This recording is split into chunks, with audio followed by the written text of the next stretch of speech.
talking with Natalia Nababan. And Natalia, where are you from? I'm from Indonesia. From Indonesia. Which part of Indonesia? I live in Jakarta, but after married, I'm joined with my husband, have ministry in West Borneo. Okay. Tell me what program you're here at AIIAS to take.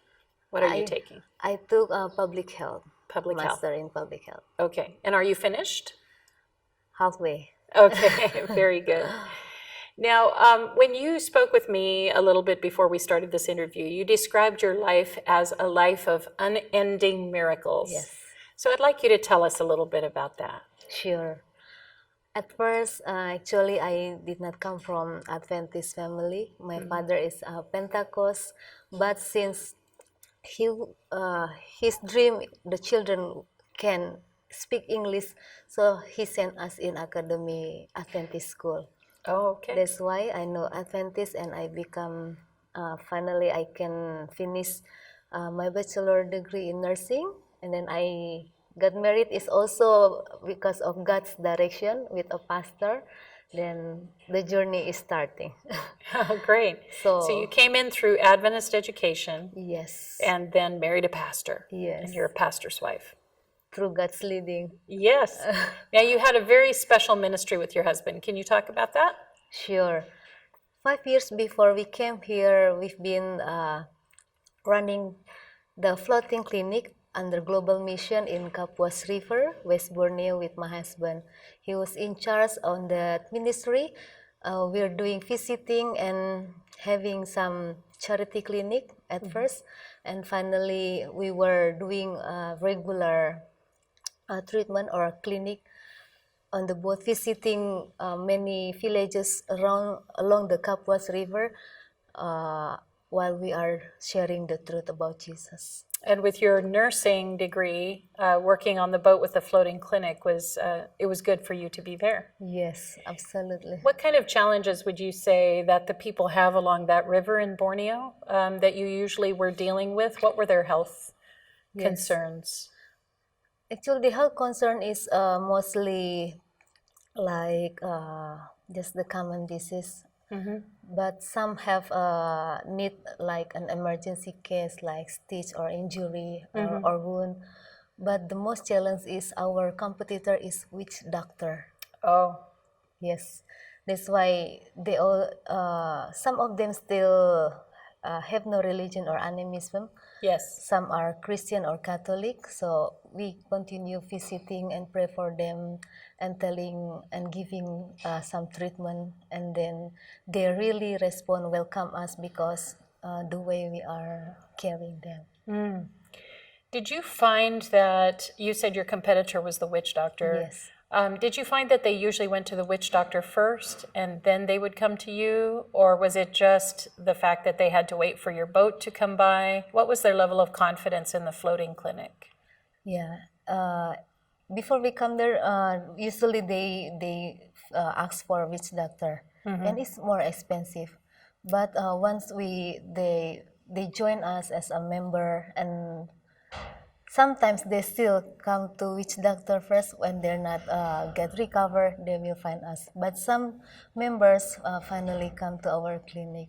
Even when we are set our boat in a little town there, more patients come, and then the local clinic was feel like, and then finally they ban us to be there, and then we have to go there. That's Really? a challenge. Yes. So you were meeting some resistance as you went to the villages? Yeah, they did not.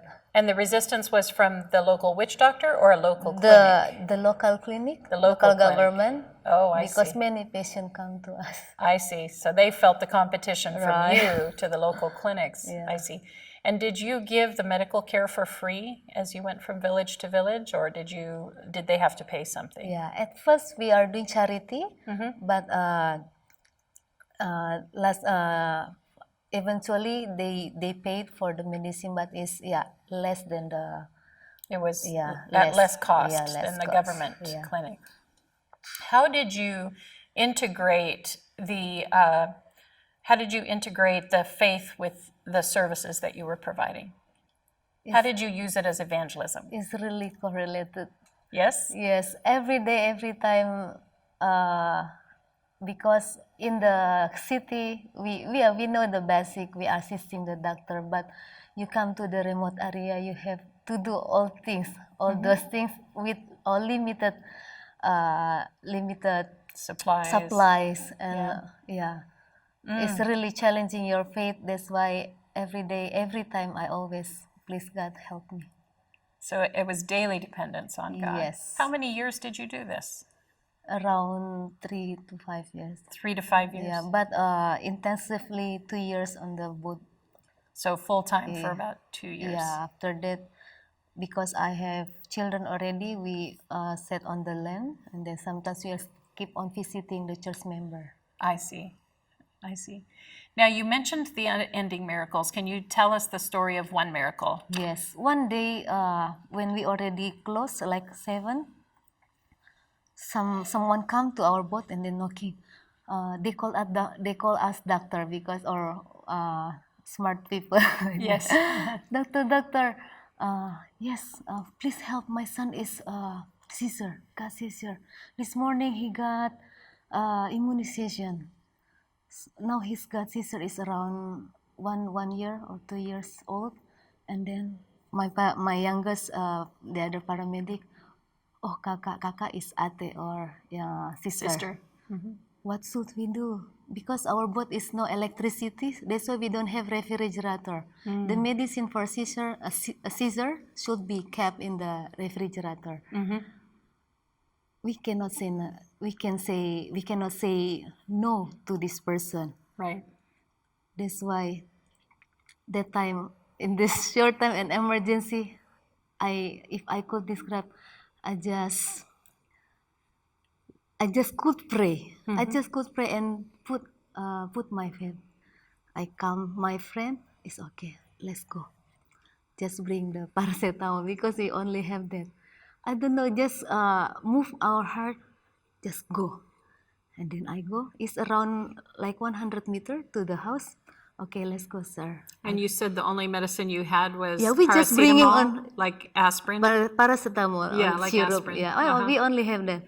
I just hold it and then I just walk. I just try to walk, but keep on pray. And then my brother also is a bit worried. What should we do? What should we give? Let's just walk.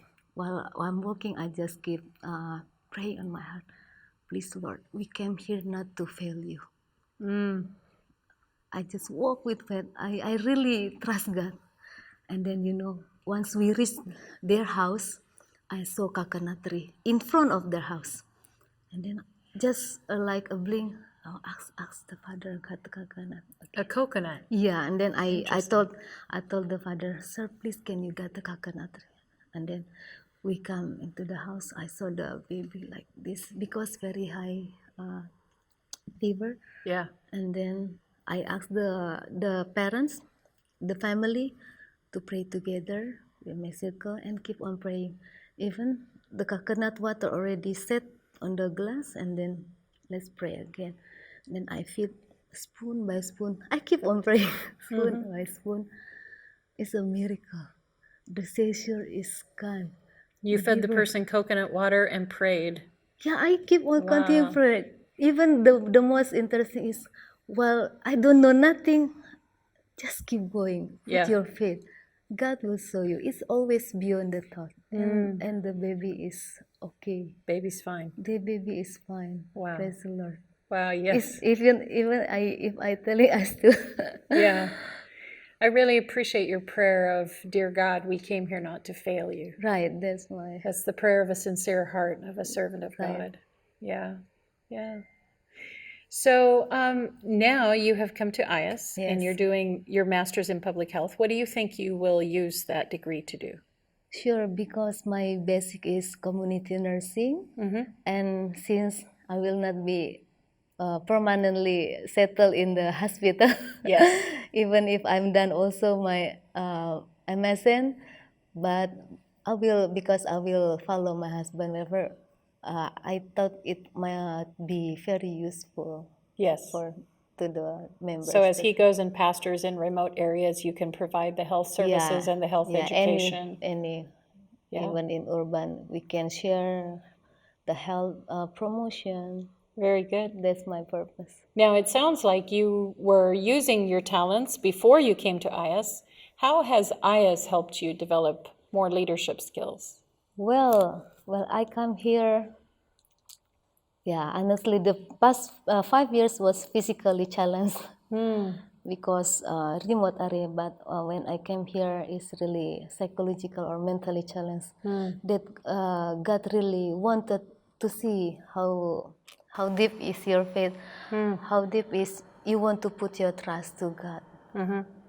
The same, I think, almost the same challenge, but still unending miracle. A different kind of challenge Yes. while you've been here. Right. Have you learned any new leadership skills besides trust in God? Sure. I like to be helping in the church. First time I joined the Sabbath school, also deaconess, and finally last year pastor asked me for women ministry. I learned a lot how to as a leadership and to be a good leader, how to deal and manage and collaborate, not to comment, but we are working together. So you've been the Women's Ministries Director. Yes. And I noticed that at other places I've seen women's ministries doing fun things, social kinds of things, but you have added another dimension to what you've been doing with women's ministries with the leadership series. So can you talk a little bit about what you've been doing for women's ministries through that? Yeah. So far we've done like three sessions for that leadership training. It's the purpose is to encourage, empower the women that they also a leader. They also can be lead in the church, active, involved, and do something service to God. Great. The next one that's coming up, what are you going to focus on in that part of the leadership series? I would like still keep encouraging them to add their skill. For example, like those who cannot speak English, those who are come with the no native speaking, English native speaking, I would like to make the training, 1-day training for them. And then some skill like cutting hair, painting, or making card, or making bag, arts. Yes. Or and telling story how to take care of the children. I would like to get Very this nice. program planning. Very nice. I haven't told you this yet, but I just saw some of the results from the on-campus survey of ministries that make a big difference for people in their closeness to God. And Yes. there was a strong support for the Women's Ministries program Wow, in thank that you. survey. Thank you so So much. I'm glad to tell you that it's having an impact in how people feel it also brings them closer to God. Yeah, really. Thank you. That's why I really want to, emphasize and share, empower the other ladies that prayer is the key. Yes.